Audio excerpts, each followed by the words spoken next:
அனைவருக்கும் வணக்கம் அன்பர்களே. 21/12/2025 ரொம்ப நாள் அதியமான் வாழ்ந்த பூமி, தர்மத்துக்கெல்லாம் தர்மமான பூமி தர்மபுரி. ஔவையார் வாழ்ந்த பூமி, ஔவையார் மிக நீண்ட நாட்கள் இருந்த பூமி, வாழ்வில் ஓரி வாழ்ந்த பூமி, பல புண்ணியவான்கள் வாழ்ந்த பூமி தர்மபுரிக்கு 2021க்கு வர்றோம். ரொம்ப நாள் கோயிலுக்கு வந்திருக்கோம், போயிருக்கோம். முதல் முறையாக தர்மபுரியில் மக்களை நேரடியாக சந்திக்கிறோம். ஸோ கிருஷ்ணகிரி, பெங்களூர், சேலம், தர்மபுரி இந்த மக்கள் எல்லாரும் திரளாக வந்திருந்து நாம் அனைவரும் ஒன்றாக சந்தித்து 2026க்கான ஆசீர்வாதம் செய்து அந்த இடத்துல உங்களுக்கு காசு, நெல் உங்களுக்கு தரப்போறோம். அதை எப்படி நீங்க பயன்படுத்துறது அப்படின்னு சொல்லி சொல்றோம். வரக்கூடிய அனைவருக்குமே அங்க சொல்றோம். வர்றவங்க எல்லாரும் சிறப்பா காலைல 9 மணிக்கு வந்துருங்க. கல்யாண காமாட்சி அம்மன் மண்டபம் தர்மபுரி, கல்யாண காமாட்சி அம்மன் கோயில் பக்கத்திலேயே கல்யாண காமாட்சி அம்மன் மண்டபம். சிறப்பா வந்துருங்க, எல்லாரும் ஒன்றாக சந்திப்போம். காலையில 9 மணிக்கு 21/12/2025 அருமையான விசுவாவசு வருடம் மார்கழி மாதம் 6ஆம் நாள், அருமையான ஞாயிற்றுக்கிழமை. ஞாயிற்றுக்கிழமை அப்படின்னாலே மாலை என்ன பண்ணுவீங்க? கொஞ்சம் ஓய்வில் இருப்பீங்க. ஞாயிற்றுக்கிழமை மாலை போய் காலபைரவருக்கு விளக்கு போடுங்க. நீங்க பூசணிக்காயை 2ஆக வெட்டி அதில் இழுப்ப எண்ணெய் சிவப்பு திரி போட்டீங்கன்னா கணவன் மனைவி ஒன்றாக இணைவார்கள். தேங்காயில தெய்வம் போட்டீங்கன்னா கடன் அடைந்து போகும். இறைவன் நம்மை காப்பாற்றுவார். துர்க்கையம்மன் வழிபாடு, பத்ரகாளி அம்மன் வழிபாடு, ராகு கேது பூஜையில் கலந்து கொள்ளுங்கள். வாழ்க்கை சிறப்பாக இருக்கும். நம்ம திருப்பூர் சோலாபுரி அம்மன் கோயிலில் ராகு கேது பூஜை மிக சிறப்பாக நடைபெறும். ஸோ நம்மளும் ஒரு ராகு கேது பூஜைக்கு சிறப்பாக எல்லாத்தையும் கூப்பிட்டு பண்ணிடலாம். நீங்க வாய்ப்பு இருக்கிறவங்க அதில் போய் கலந்துக்கோங்க. இன்னும் மிக மிக சிறப்பாக இருக்கும். வாங்க, திதி யோகம் காரணம் 4 நட்சத்திரம் என்ன சொல்கிறது பஞ்சாங்கம் பார்ப்போம். காலை 9:33 வரைக்கும் பிரதமை, அதன் பின்பு தொகுதியை, அதிகாலை 2:16 வரைக்கும் மூலம், அதன் பின்பு பூராடம், மாலை 4:53 வரைக்கும் விருத்தி, அதன் பின்பு துருவம் நாம யோகம். விருத்தி நாம யோகத்துக்கு யோகாதிபதி நட்சத்திரம் கேட்டை, யோகி புதன், அவயோக நட்சத்திரம் மிருக சீரிசம், அவயோகி செவ்வாய். துருவம் நாம யோகத்துக்கு யோகாதிபதி நட்சத்திரம் மூலம், யோகி கேது, அவயோக நட்சத்திரம் திருவாதிரை, அவயோகி ராகு. காலை 9:33 வரைக்கும் பவகரணம் செவ்வாய், அதன் பின்பு இரவு 10:10 வரைக்கும் பாலவகரணம் ராகு, அதன் பின்பு கௌலவகரணம் சனி பகவான். வாங்க கிரக சூழ்நிலைக்கு பார்க்கலாம். தலைவர் ரிட்டர்ன் வென்டர், அப்படி இட்டுன்னு போய் இட்டுன்னு வென்டர் அப்படின்னு சொல்லலாம். என்னங்க காமெடி எல்லாம் பண்றீங்க அப்படின்னு சொல்லக்கூடாது.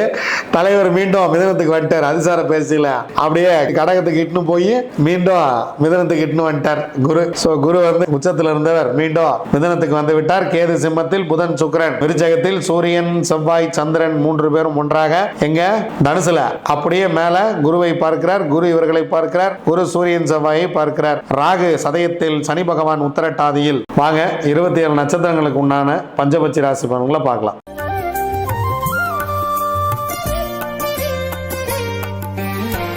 அஸ்வினி, பரணி, கார்த்திகை, ரோகிணி, மிருகசீரிசம் உங்களுடைய பக்ஷி வல்லூர். முதல் ஜாமம் உங்களுடைய பறவை ஊன் 75% வெற்றி. 2ஆம் ஜாமம் நடை 50% வெற்றி. 3ஆம் ஜாமம் சிறப்பாக இருக்கிறது. மதிய வேலையை பயன்படுத்தி கொள்ளுங்கள். 100% காரிய வெற்றி. ஏன்னா அடுத்த 3 ஜாமம் உங்களுக்கு ரொம்ப ரொம்ப சிறப்பாக இல்லை. அதனால் முக்கியமான வேலை இருந்துச்சுன்னா இந்த நேரத்தில் பிளான் பண்ணிக்கிறது ரொம்ப ரொம்ப சிறப்பு. 4ஆம் ஜாமம் துயில் 25% வெற்றி. 5ஆம் ஜாமம் 6ஆம் ஜாமம் பறவை சிறப்பாக இல்லை. 7ஆம் ஜாமம் நடை 50% காரிய வெற்றி. 8ஆம் ஜாமம் துயில் 25% காரிய வெற்றி. 9ஆம் ஜாமம் ஊன் 75% காரிய வெற்றி. 10ஆம் ஜாமம் அரசு 100% காரிய வெற்றி. பிரம்ம முகூர்த்தம் மிக மிக சிறப்பாக இருக்கிறது. திருவாதிரை, புனர்பூசம், பூசம், ஆயில்யம், மகம், பூரம் உங்களுடைய பக்ஷி ஆந்தை படுபக்ஷி. முக்கியமான வேலைகள் இருந்தால் அடுத்த நாள் பார்த்து கொள்ளலாம். நீங்கள் அன்றாட வேலையை மட்டும் செய்து கொள்ளுங்கள். இறை வழிபாட்டை மேற்கொள்ளுங்கள். உங்களுக்கு பிடித்தமான தெய்வத்தை வணங்குங்கள். இன்றைய நாள் இறை வழிபாட்டுக்கு உண்டான நாளாக இறைவனோடு கலந்திருங்கள் எம்பெருமானோடு. உத்திரம், அஸ்தம், சித்திரை, சுவாதி, விசாகம் உங்களுடைய பக்ஷி காகம். முதல் ஜாமம் மிக சிறப்பாக துவங்குகிறது. அடுத்த 2 ஜாமம் சிறப்பாக இல்லை. முதல் ஜாமம் ரொம்ப சிறப்பாக துவங்குகிறது. அரசு வேலையில் துவங்குகிறது. எடுக்கக்கூடிய காரியம் 100% வெற்றி. 2ஆம் ஜாமம் 3ஆம் ஜாமம் சிறப்பாக இல்லை. 4ஆம் ஜாமம் ஊன் 75% காரிய வெற்றி. 5ஆம் ஜாமம் நடை 50% வெற்றி. 6ஆம் ஜாமம் ஊன் 75% வெற்றி. 7ஆம் ஜாமம் அரசு 100% காரிய வெற்றி. 8ஆம் ஜாமம் பறவை சிறப்பாக இல்லை. 9ஆம் ஜாமம் நடை 50% வெற்றி. 10ஆம் ஜாமம் பிரம்ம முகூர்த்தம் உங்களுடைய பறவை துயில். முக்கியமான வேலைகள் இருந்தால் தவிர்த்துருங்க. நம்ம தொடர்ந்து சொல்லிகிட்டு இருக்கோம். இந்த அதிகாலை நேரத்தில் இந்த பறவை துயிலில் இருக்கும்போது நீங்கள் டிரைவிங் சம்மந்தமான வேலைகளை வச்சுக்காதீங்க. ஏன்னா மற்ற வேலைகள் கூட முன்ன பின்ன இருந்தால் பரவாயில்ல. டிரைவிங் சம்மந்தமான வேலை இருந்தால் 100% இந்த நேரத்தில் தவிர்த்து விடுங்கள். அனுஷம், கேட்டை, மூலம், பூராடம், உத்திராடம் உங்களுடைய பக்ஷி கோழி. முதல் ஜாமம் 2ஆம் ஜாமம் இரண்டுமே சிறப்பாக இல்லை. பிறகு பார்த்து கொள்ளலாம். 3ஆம் ஜாமம் ஊன் 75% காரிய வெற்றி. 4ஆம் ஜாமம் நடை 50% வெற்றி. 6ஆம் ஜாமம் பொன்னான மாலை வேலை உங்களுக்கு 100% காரிய வெற்றி. 6ஆம் ஜாமம் துயில் 25% வெற்றி. 7ஆம் ஜாமம் ஊன் 75% வெற்றி. 8ஆம் ஜாமம் அரசு 100% காரிய வெற்றி. 9ஆம் ஜாமம் சிறப்பாக இல்லை. 10ஆம் ஜாமம் சிறப்பாக இருக்கிறது. நடை 50% காரிய வெற்றி. திருவோணம், அவிட்டம், சதயம், பூரட்டாதி, உத்திரட்டாதி, ரேவதி உங்களுடைய பக்ஷி மயில்.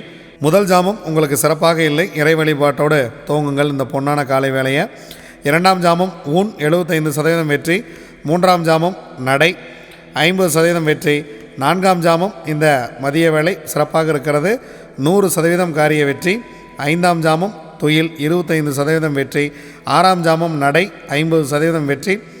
7ஆம் ஜாமம் துயில் 25% வெற்றி. 8ஆம் ஜாமம் ஊன் 75% வெற்றி. 9ஆம் ஜாமம் அரசு 100% வெற்றி. 10ஆம் ஜாமம் பிரம்ம முகூர்த்தம் சிறப்பாக இல்லை. அதிகாலை வேளையில் ஏதேனும் தோங்குவதாக இருந்தால் கொஞ்சம் அரசு வேலையிலேயே தோங்குவிடுங்கள். அது மிக மிக உங்களுக்கு நன்மை தரக்கூடிய விஷயமாக இருக்கும். இதுவரைக்கும் 27 நட்சத்திரங்களுக்கு உண்டான பஞ்சவச்சி ராசி பலன்களை பார்த்தோம். வாங்க நாம் தொடர்ந்து பயணிப்போம். நன்றி, வணக்கம். நான் உங்கள் தம்பிரான் ரிஷபானந்தர்.